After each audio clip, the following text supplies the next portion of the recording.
चुनावी मझधार घिरा लालू परिवार। हल्ला बोल में आपके साथ मैं हूं अंजना ओम कश्यप। कितना असर इसका चुनाव पर होगा? क्या ये फिर से मुद्दा बनेगा? क्योंकि भ्रष्टाचार के मुद्दे पर ही लगातार एनडीए आरजेडी को घेरती आई है और इसी बिना पर जनता ने उनको बार बार मैंडेट दिया है।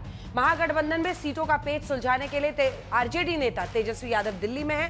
आज कांग्रेस नेता राहुल गांधी से उनकी मुलाकात हो सकती है। लेकिन आज की तेजस्वी की ये दिल्ली दौड़ सिर्फ चुनावी नहीं बल्कि कानूनी भी है। तेजस्वी यादव के साथ साथ आरजेडी अध्यक्ष लालू प्रसाद यादव और पूर्व मुख्यमंत्री राबड़ी देवी पर आईआरसीटीसी घोटाला मामले में आरोप तय हो गए हैं। लालू पर पद के दुरुपयोग और तेजस्वी राबड़ी पर आपराधिक साजिश में शामिल होने का आरोप दिल्ली की राउज एवेन्यू कोर्ट में तय हुआ है। लालू परिवार ने कोर्ट में आरोपों को मानने से इनकार किया, लेकिन बीच चुनाव उन पर भ्रष्टाचार का एक और दाग गहरा हो गया है। सवाल यह है कि क्या कोर्ट से झटका खाने के बाद बिहार चुनाव में तेजस्वी यादव बैकफुट पर आ सकते हैं? विपक्ष के नेताओं की ओर से लालू परिवार को मिले झटके की टाइमिंग पर सवाल उठाए जा रहे हैं। उधर बीजेपी को महागठबंधन पर हमले का एक और मौका मिला है, लेकिन क्या आईआरसीटीसी केस का ग्राउंड पर चुनावी मैदान जो है वो बिसात बिछेगी? लालू तेजस्वी राबड़ी पर आरोप तय हो चुका है। चुनाव में क्या इसी से जय पराजय तय होगी? चुनावी मझधार घिरा लालू परिवार, यही है हल्ला बोल का विषय। लेकिन पहले ये रिपोर्ट है।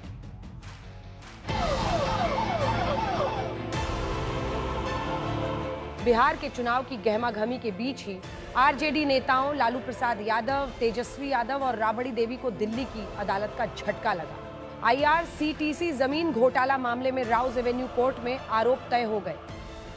रांची और पुरी के 2 आईआरसीटीसी होटलों के टेंडर से जुड़े मामले में तय हुए आरोपों के मुताबिक बतौर रेल मंत्री लालू प्रसाद यादव आपराधिक साजिश में शामिल थे। कोर्ट में स्वीकार किए गए आरोपों में कहा गया है कि कॉन्ट्रैक्ट देने की एवज में तेजस्वी राबड़ी को बेहद कम कीमत पर जमीन मिली। दिलचस्प बात यह है कि इस पूरे घोटाले का एक सिरा यानी कि एक कड़ी पटना के एक ज़मीन से भी जुड़ा हुआ है। दरअसल हम इस वक्त मौजूद हैं पटना के बेली रोड पर स्थित रूपसपुर इलाके में, और मेरे पीछे जो आप ये ज़मीन देख सकते हैं, ये ज़मीन दरअसल वो ज़मीन है जिस पर लालू परिवार का एक मॉल बन रहा था। खुलासा ये हुआ था कि 2004 से 2009 के बीच में जब लालू रेल मंत्री थे तो ये पूरा घोटाला कथित रूप से जो है हुआ था, और उसके बाद गलत तरीके से लालू ने अपने पोजीशन का इस्तेमाल करते हुए जो आईआरसीटीसी के जो होटल्स है उसका ठेका जो है गलत तरीके से जो है वो दूसरे कुछ कंपनियों को दिलवाया, और उसके बदले में उन कंपनियों ने ये ज़मीन का टुकड़ा जो है वो लालू परिवार को जो है बेहद ही कम दाम पर जो है वो दे दिया था। उसके बाद फिर 2018 में ईडी ने कार्रवाई की और फिर इस ज़मीन के टुकड़े को जो है वो जब्त कर लिया। कोर्ट में लालू, तेजस्वी और राबड़ी ने खुद पर लगे आरोपों को ठुकरा दिया। कोर्ट के बाहर तेजस्वी इसे चुनाव के समय राजनीतिक बदला कह रहे हैं कि हम लोग हमेशा से लड़ते आए हैं और आगे भी लड़ेंगे। देखिए, शुरू से ही पॉलिटिकल वेंडेटा, जिस व्यक्ति ने 90,000 करोड़ का मुनाफा रेलवे को दिया, हर बजट में किराया कम किया, ऐतिहासिक रेलवे मंत्री के रूप से जानेंगे। जब तक भाजपा रहेगी और मेरा उम्र रहेगा, हम भाजपा से लड़ते रहेंगे। भ्रष्टाचार से जुड़े चारा घोटाला के मामलों में लालू प्रसाद यादव पहले से सजायाफ्ता है, और ऐसे में चुनाव के समय आईआरसीटीसी स्कैम का आरोप तय होना एनडीए को महागठबंधन को घेरने का एक और मौका दे रहा है। लालू प्रसाद जी, उनके सुपुत्र तेजस्वी यादव और उनकी पत्नी आदरणीय राबड़ी जी के खिलाफ आरोप तय किए। Tejashwi Yadav is going to Bihar to change Bihar with a charge of 420 being framed against him by a competent court. कभी तेजस्वी यादव के वादे के झांसे में मत आना, नौकरी तो मिलेगी नहीं, तुम्हारी जमीन छिन जाएगी। महागठबंधन सरकार बनाने जा रहा है, नॉमिनेशन चालू, 11 नवंबर को फाइनल चुनाव भी हो जाएगा, तो अब 13 अक्टूबर को चार्जशीट तय हो रही है। जो सारा एक भाजपा चाहती थी उसके अनुसार आ रहा है। मैं कोई कोर्ट पे दोषारोपण नहीं कर रहा, पर इतना ज़रूर कह रहा हूँ कि इसे चुनाव प्रचार के बाद भी चार्जशीट हो सकता है। आईआरसीटीसी स्कैम में तो लालू परिवार के खिलाफ आरोप तय हो गए। हालांकि जमीन के बदले नौकरी मामले में लालू, तेजस्वी और राबड़ी के खिलाफ चल रहे केस में राउज एवेन्यू कोर्ट में आरोप तय होने की तारीख 10 नवंबर रखी गई है। बिहार चुनाव के फाइनल राउंड की वोटिंग के ठीक एक दिन पहले, यानी वोटिंग के पहले जमीन के बदले नौकरी केस में भी लालू परिवार की मुश्किलें बढ़ सकती हैं। वो एक ऐसा युग था जिसमें लालू जी और उनके परिवार के सभी सदस्य मतलब इस हद तक करप्शन का लेवल था कि नौजवानों को रोजगार देने के समय उनकी जमीनें लूट ली जाती थी। साफ जाहिर है कि महागठबंधन के सबसे बड़े चेहरे कानूनी सवालों का सामना कर रहे हैं, लेकिन असली परीक्षा जनता के सवालों का जवाब देने की है। क्या लालू परिवार के भ्रष्टाचार का मामला चुनावी असर डाल सके? ब्यूरो रिपोर्ट आज तक। चर्चा की शुरुआत करते हैं। गौरव भाटिया राष्ट्रीय प्रवक्ता बीजेपी के हमारे साथ जुड़ गए, अभय दुबे प्रवक्ता कांग्रेस पार्टी के, नवल किशोर प्रवक्ता आरजेडी के, अनुप्रिया यादव प्रवक्ता जेडीयू की हमारे साथ जुड़ गई हैं। गौरव भाटिया जी, आप ही के साथ शुरू करते हैं, क्योंकि विपक्ष तो यही कह रहा है कि जब चुनाव सिर पर आ गए हैं और इसीलिए हम कह रहे हैं कि चुनाव जब बीच मझधार में, तब ऐसे में घिर गया है लालू परिवार। वो कह रहे हैं ये साजिश है उनके खिलाफ। गौरव जी।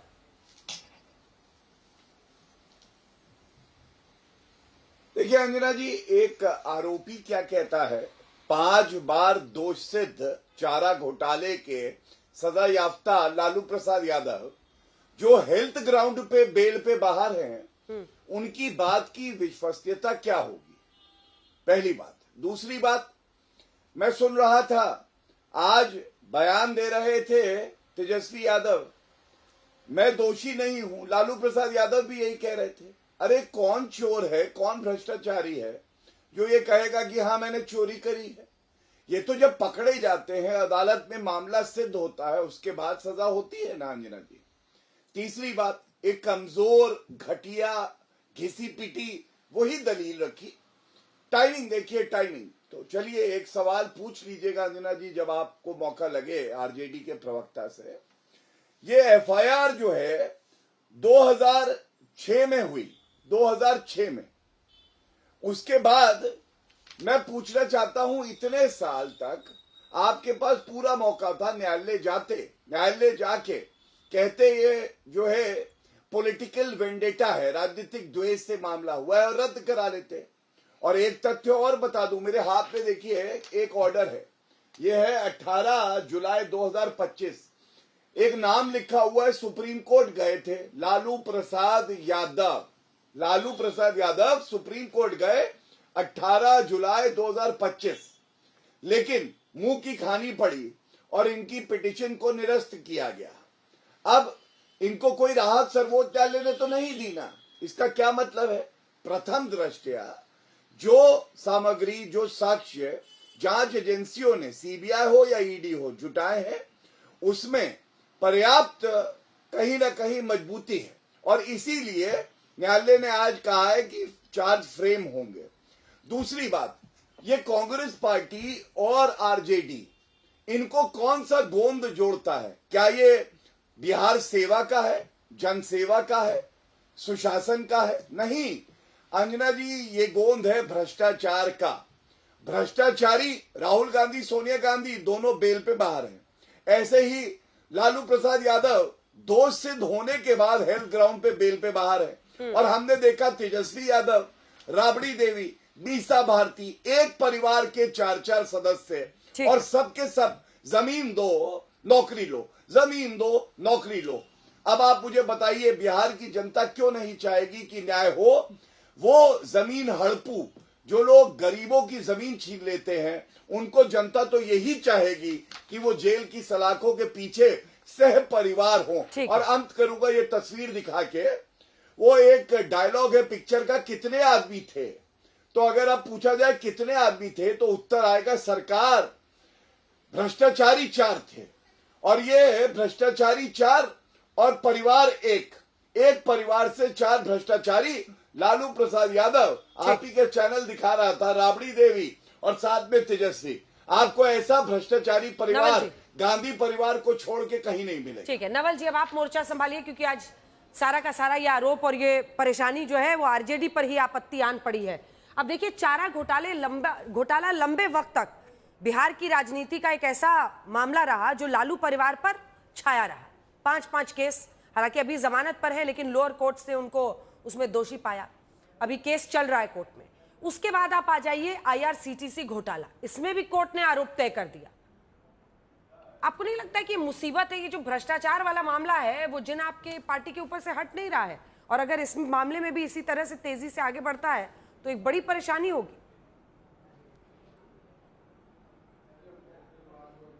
अंजना जी, आपने तो देखा ही होगा कि अमित शाह जी बिहार में आके कह रहे हैं, खुलेआम धमकी दे रहे थे कि हम तुम्हें चुनाव लड़ने लायक नहीं छोड़ेंगे। तो आपको तो इंटेंशन पता चल ही गया होगा, पूरे देश को और खासकर बिहार को इंटेंशन पता चल गया है।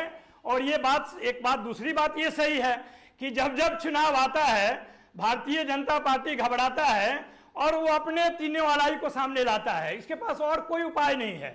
बिहार की जनता और देश की जनता को यह भी मालूम है कि जिस NDA सरकार ने, भारतीय जनता पार्टी जदयू के लोग, खुलेआम मंत्री लड़ता है कि हमसे ज्यादा तुम करप्ट हो, तुमसे ज्यादा वो करप्ट है, 200 का करप्शन का चार्जेस लगता है, 71,000 करोड़ का CAG घोटाला सामने आता है, सृजन घोटाला में सारे लोग लिप्त हैं। कहां है ED, कहां है CBI?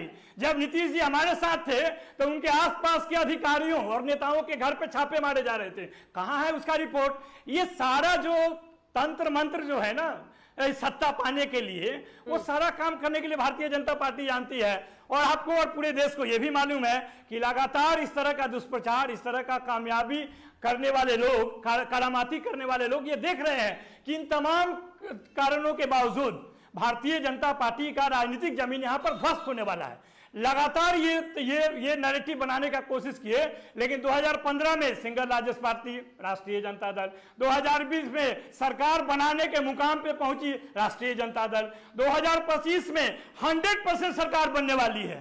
क्योंकि आप नौकरी के नाम पे जो बदनाम कर रहे हैं, 5 लाख नौकरियां तो हमने दी है ना, सरकारी नौकरी हर घर में पहुंचाने का ऐलान तो हमने किया है ना। सारे लोग घबरा गए हैं। अब घबराया हुआ जो सत्ता का लोलुप और लालची लोग हैं, दंगाई लोग हैं, भाईचारा चोर लोग हैं, देश में सबसे बदनाम लोग हैं, अपने घर में सारे भ्रष्टाचारियों को रख के और उनको धोते रहते हैं, मिला के धोते रहते हैं, वैसे सभी लोग का ये संयोग है भारतीय जनता पार्टी। इसलिए घबराइए नहीं, निर्णय आने वाला है जनता की अदालत का, और उसमें पता चल जाएगा कि ये पूरे तंत्र को 420 के तरीके से जो चला रहे हैं वो उनका जमीन दो। बीजेपी की तो आपसे दुश्मनी है। और एक और बात, लेकिन एक सेकंड आप इस कंप्लीट कीजिएगा, आप उस पर बीजेपी की तो दुश्मनी है, आपसे लड़ाई है, उनकी भ्रष्टाचार पर आपको घेरते आए, जंगल राज पर घेरते आए, वही मुख्य एजेंडा इस बार भी बनाएंगे।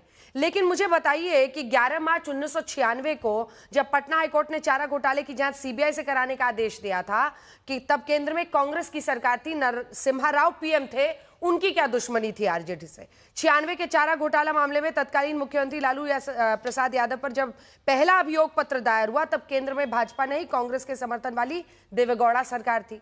फिर आ जाइए 2013 पर, जब लालू प्रसाद को पहली बार 5 साल की सजा हुई, जब पहली बार लोअर कोर्ट से कन्विक्शन हुआ, मनमोहन सिंह के नेतृत्व वाली सरकार थी।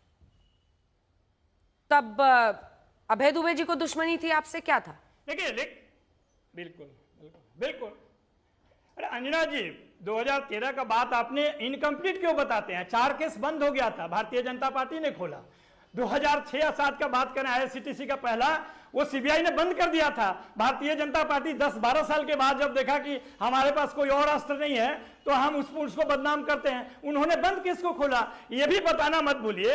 ये बात तो तय है ना कि हम लोग सरकार में रहते भी हैं, सजा हुई ना, CBI का जो भी काम है उसमें रुकावट। नवल जी, मनमोहन जी की सरकार में एक केस में 5 साल की सजा हुई। बिल्कुल, कहां कह रहे हैं, लेकिन DA केस में भी सजा हुई थी, सुप्रीम कोर्ट में आ गए, बाइज्जत बरी हुए, इसमें भी हम जाते बाइज्जत बरी होते। आप 4 बंद को क्यों खोले? हमको जाने देते ना सुप्रीम कोर्ट में, हम बरी हो जाते।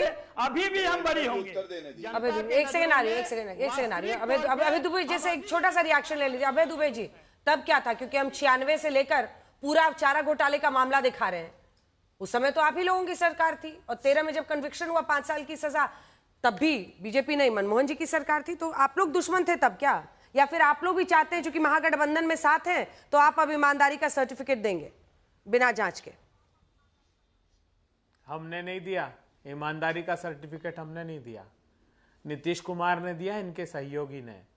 उन्होंने कहा कि मेरे साथ आ गए इसलिए बदला ले रहे हैं। मैंने तो पहली बार देखा ऐसा सुप्रीम कोर्ट का वकील कहता कि 2006 में एफआईआर हो गई। अरे प्रीलिमिनरी इंक्वायरी थी मेरे दोस्त, जो एफआईआर हुई है 5/7/2017। प्रतिशोध की आग में जल रहे हो तुम।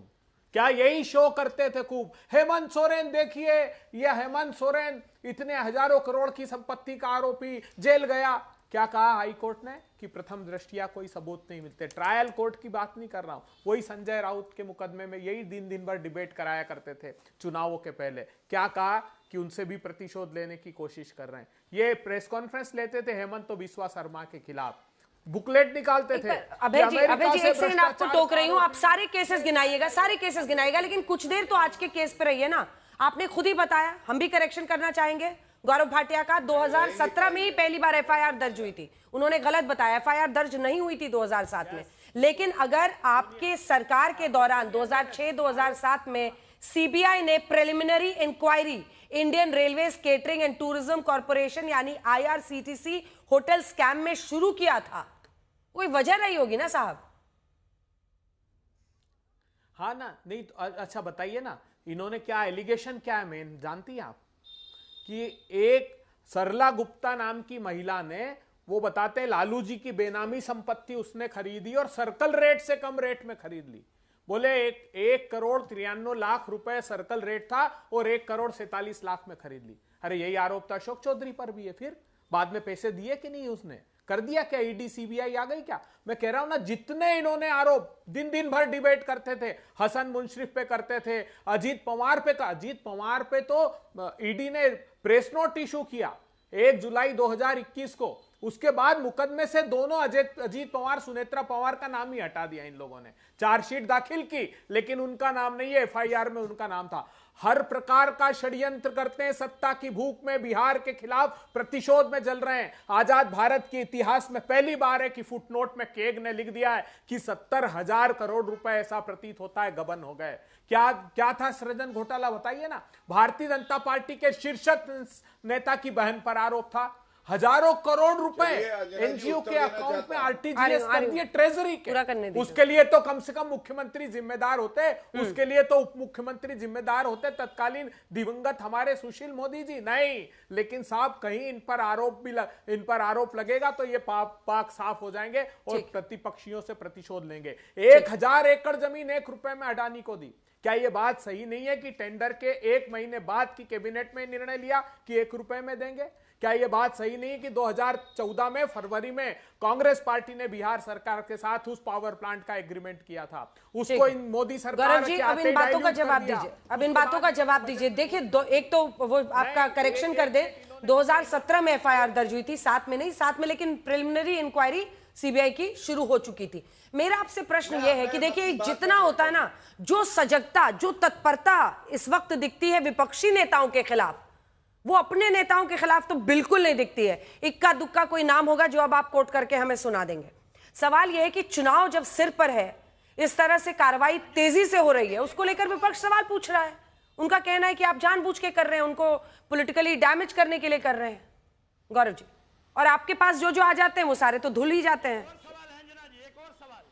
ठीक है ना नवल जी, एक लाइन का सवाल जोड़ लीजिए, फिर मुझे अनुप्रिया यादव के पास जाना है। रुक जाइए, एक लाइन सिर्फ नवल जी। नहीं देखिए एक सवाल है, एक सवाल देखिए, गौरव भाटिया वकील हैं कि नहीं ये पूरा देश जानता है, झूठ बोलने के लिए जरूर जाने जाते हैं। जो बेल मिला है आदरणीय लालू जी को, वो आधी सजा काटने के बाद मिला है, हेल्थ ग्राउंड पे नहीं मिला है। ये सब कहां से झूठ करके लाते हो? क्या नागपुर से? अब जवाब सुनिए, और आपसे मैं कह रही हूं कि आप प्रोफेसर हैं नहीं हैं, वो वकील हैं नहीं है, पर्सनल होइएगा तो फिर वो उस तरह की लड़ाई के लिए कहीं और जाइए, नेशनल टीवी पे मत आइए। आपने जो पॉइंट रेज किया है वो वैलिड है। गौरव जी जवाब दीजिए।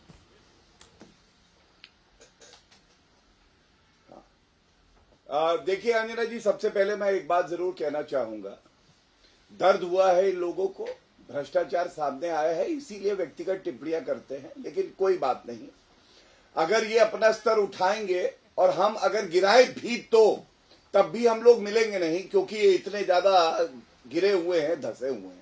फिलहाल आपने एक बात कही और बड़ी जिम्मेदारी से मैं बताता हूं, जब हम चर्चाओं में आते हैं तो दर्शकों के लिए ऐसे शब्दों का प्रयोग करते हैं कि सार सही हो और बीच में ना बोले। अंजना जी, इनको शांत कराइए, इनकी वॉल्यूम कम करिए। ये घटियापना केवल आरजेडी के गुंडे ही कर सकते हैं आपके चैनल पे।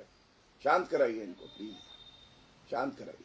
हाँ देखिए, मैं आपको बताता हूं, जब इंडियन पीनल कोड में या बीएनएस जो अब आया है, अगर कोई भी सूचना आती है तो सबसे पहले एफआईआर होती है, लेकिन जब सीबीआई जांच एजेंसी होती है तो सीबीआई मैनुअल कहती है प्रिलिमिनरी इंक्वायरी होगी, वहीं से जांच की शुरुआत होती है, तथ्य वहीं से खोजे जाते हैं, साक्ष्य इकट्ठे किए जाते हैं। तभी मैंने कहा कि जो है शुरुआत हुई थी 2006 में। आपने कहा वो एफआईआर नहीं, प्रिलिमिनरी इंक्वायरी है, लेकिन तब भी सवाल यही आएगा 2006 से अगर प्रिलिमिनरी इंक्वायरी थी तो आप न्यायालय जाके उसको रद्द करा सकते थे। बाद में एफआईआर हुई, आप रद्द करा सकते थे, लेकिन नहीं करा पाए। एक गलती। दूसरी बात, इसका उत्तर नहीं दिया है। ये मेरे हाथ में लालू प्रसाद यादव का ही बेल ऑर्डर है, समय समय पे इनको बेल दी गई और मैं, अगर आप कहेंगे तो अंश पढ़ दूंगा, हेल्थ ग्राउंड्स पे बेल मिली। आज ये सवाल उठता है, जिस दोष सिद्ध व्यक्ति को हेल्थ ग्राउंड पे बेल मिली वो बाहर निकल के क्या कर रहा है? गवाहों को डराता है, भ्रष्टाचार को आगे बढ़ाता है। और तीसरी बात मैं जो कहना चाहता हूं, अभी कह रहे थे बीजेपी घबराता है। अरे बीजेपी नहीं घबराता है, पूरा यादव परिवार जेल जाता है, ऐसा दिखाई दे रहा है। और क्यों?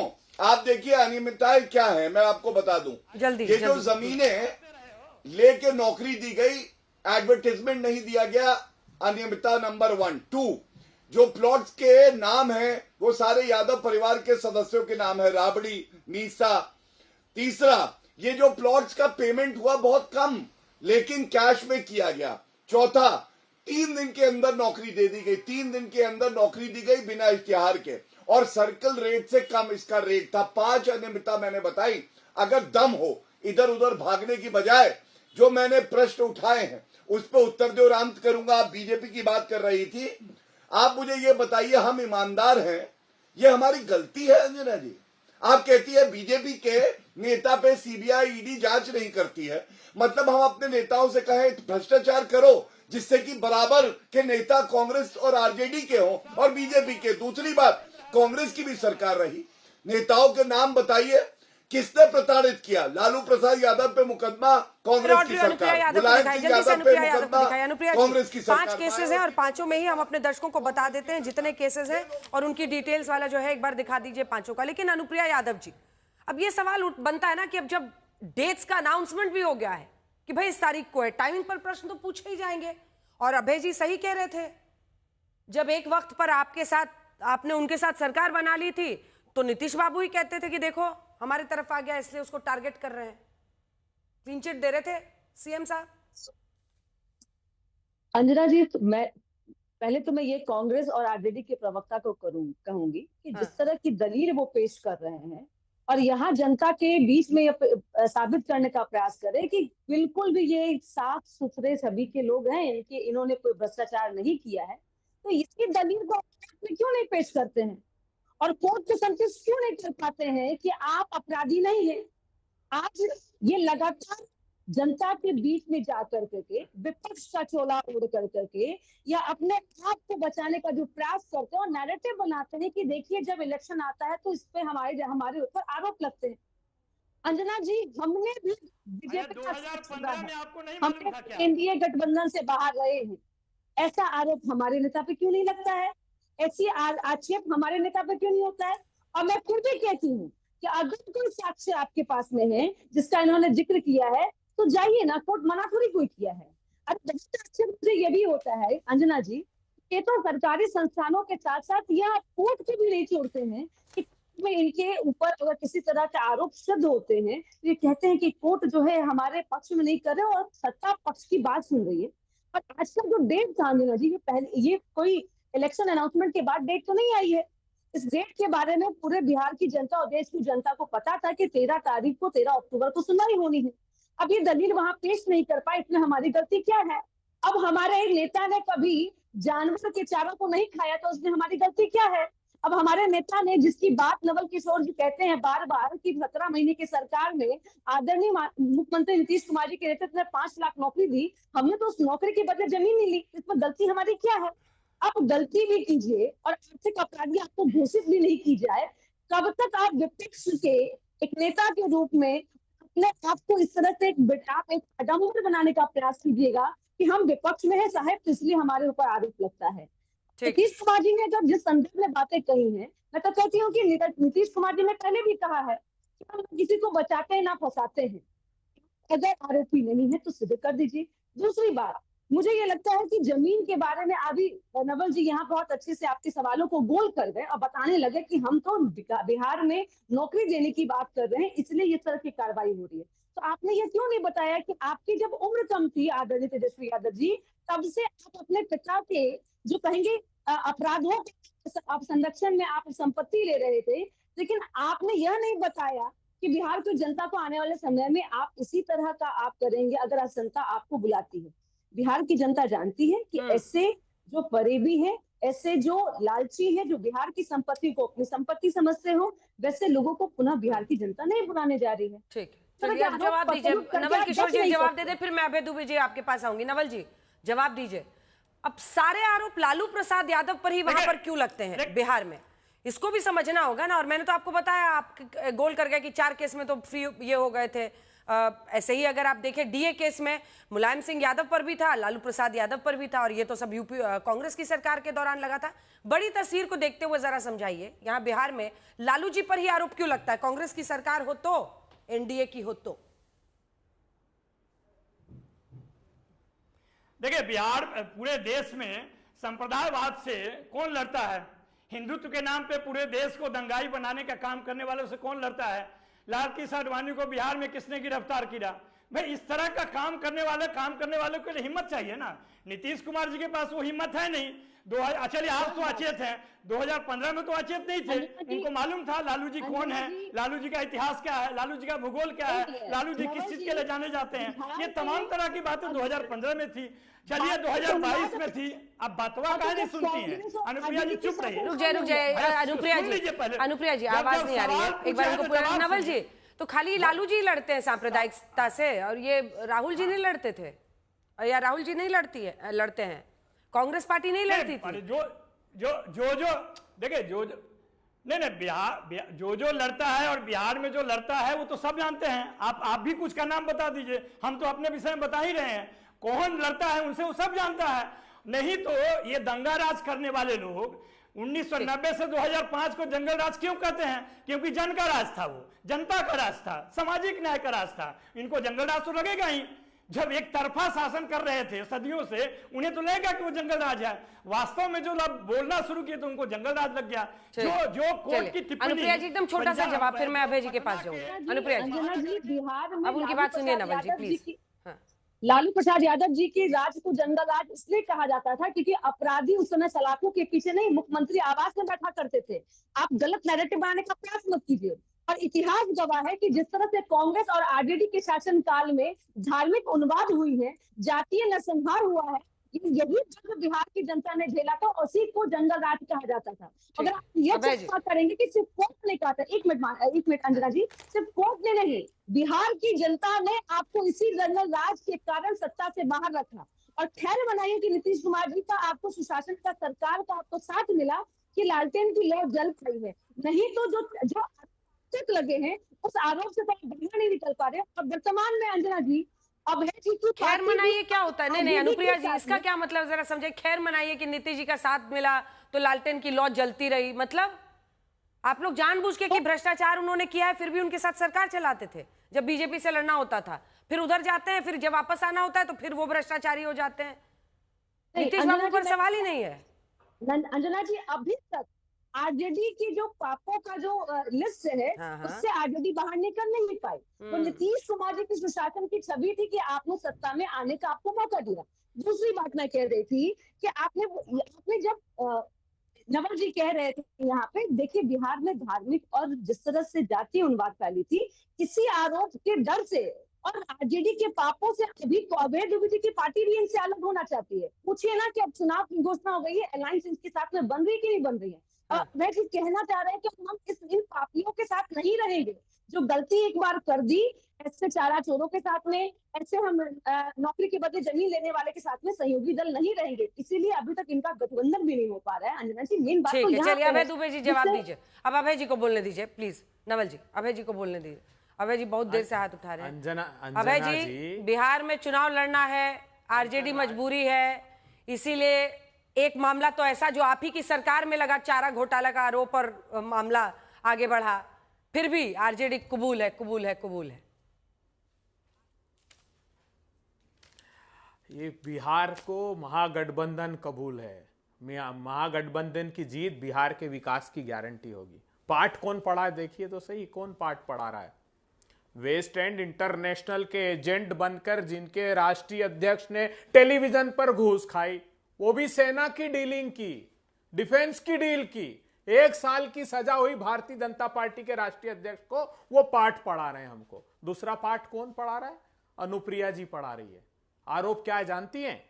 बिहार कोषागार कोड 2011 का नियम 271E वो कहता है कि अगर 18 महीने तक यूटिलाइजेशन सर्टिफिकेट नहीं दिया है तो आप कोई राशि जारी नहीं करेंगे।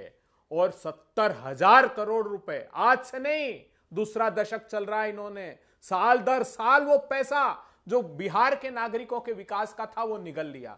सृजन घोटाले का आप सोचिए, आजाद भारत के इतिहास में कभी नहीं हुआ कि आरटीजीएस से एनजीओ में वो ट्रांसफर हो रहे थे। बरसों से इनकी सत्ता में आते ही करना चालू कर दिया था। पकड़ा कब गए? जब वो चेक बाउंस होना प्रारंभ हुए।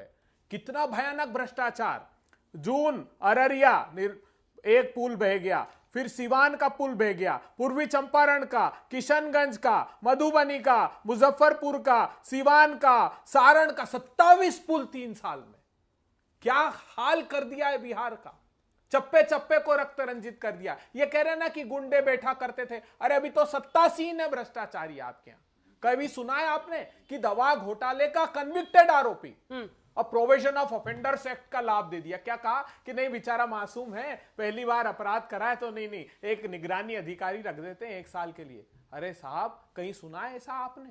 कहीं सुना है कि कैलिफोर्निया पब्लिक यूनिवर्सिटी वो मिलती नहीं कहीं, वो खुद कहती कि ना हमारी बाउंड्री है, ना हमारा कोई क्रेडिट बियरिंग डिग्री है। चलिए अब आप जवाब दीजिए गौरव भाटिया जी, सारे आरोपों का जवाब दीजिए। हाँ, धन्यवाद। एक एक करके देता हूं, लेकिन किस मुंह से कांग्रेस वाले भ्रष्टाचार का बी बोलते हैं मुझे समझ में नहीं आया। अगर पूरे नकली गांधी परिवार को निचोड़ दें तो एक बूंद ईमानदारी की टपक जाए तो जो कहे हार जाए। अंजना जी, सोनिया गांधी भ्रष्टाचार के आरोप पे बेल पे बाहर हैं और राहुल गांधी भी भ्रष्टाचार के आरोप पे बेल पे बाहर है और रॉबर्ट वाड्रा भी भ्रष्टाचार के आरोप पे एंटीसिपेटरी बेल पाए हुए हैं। और ये देखिए, एक और मैं ऑर्डर लाया हूं। सोनिया गांधी सुप्रीम कोर्ट गई, नेशनल हेराल्ड केस का केस जो है ये निरस्त करो। नेशनल हेराल्ड केस निरस्त नहीं हुआ। सर्वोच्च न्यायालय में ऐसा झटका लगा कि अभी तक शायद अचंभे में है। और क्यों लगा? क्योंकि प्रथम दृष्टया सारी सामग्री साक्ष्य यही बताते थे कि नकली गांधी परिवार बहुत बड़ा भ्रष्टाचारी है। दूसरी बात, अरे इनकी हैसियत क्या है पिछलग्गू पार्टी की? कोई पूछ रहा है आपको? उत्तर प्रदेश में 403 में 2 सीटें, पश्चिम बंगाल में अंडा, दिल्ली में अंडा, आंध्र प्रदेश में अंडा, यहां बिहार में तुम्हारी हैसियत नहीं।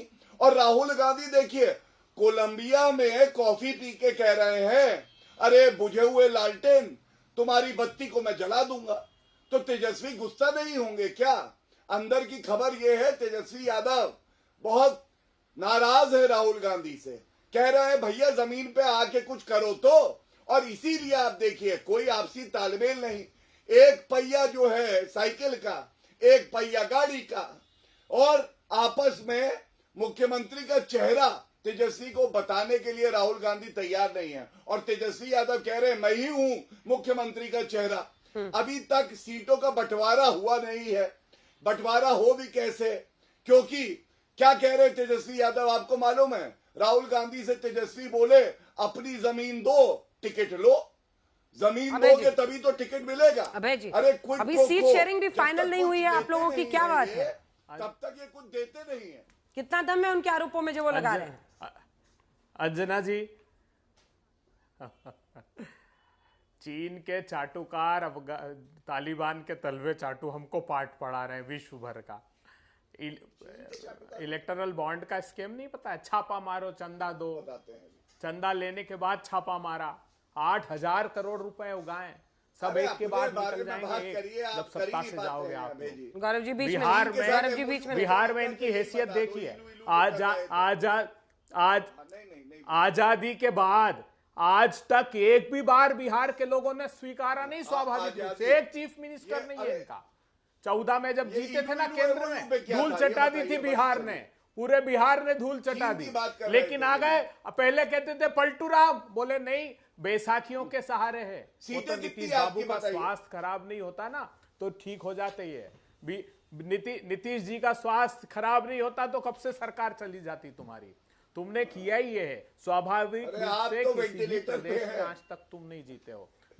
जो पिछली सरकार है वो तो वोट चोरी की सरकार है आपकी। इस बार बिहार सबक सिखाएगा, याद अबे जी सीट शेयरिंग पे तो बोलिए ना सर। देखिए अब आप लोग लंदन, अमेरिका, चाइना सब पहुंच गए।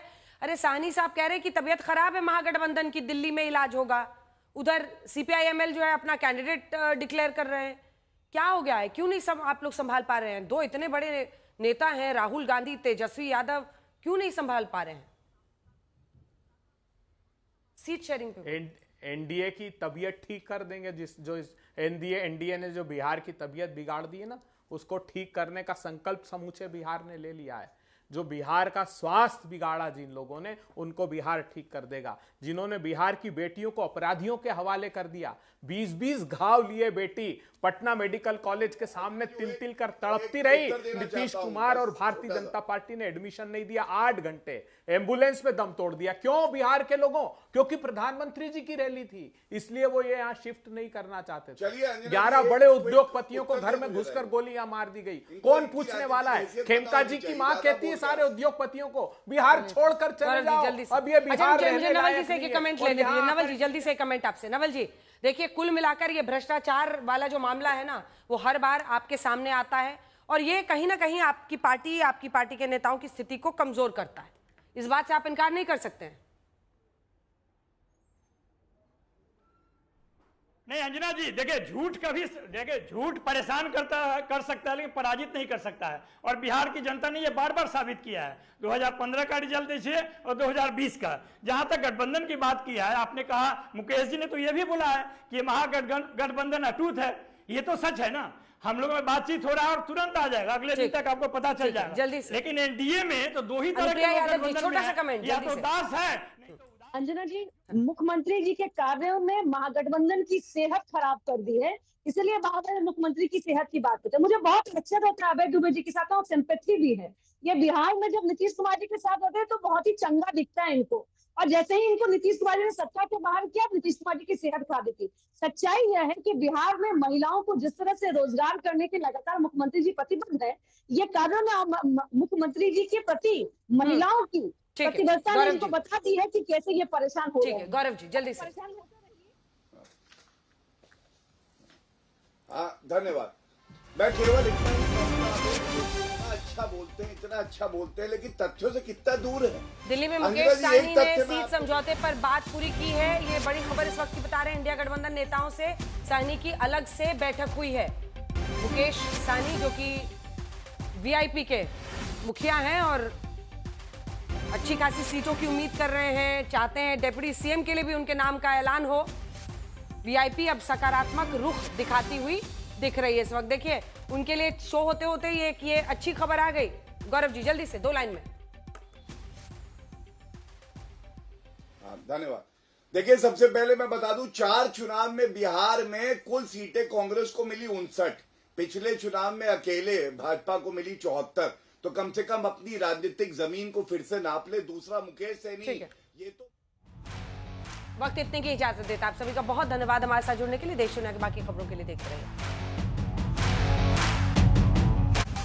आज तक देश का सर्वश्रेष्ठ न्यूज चैनल।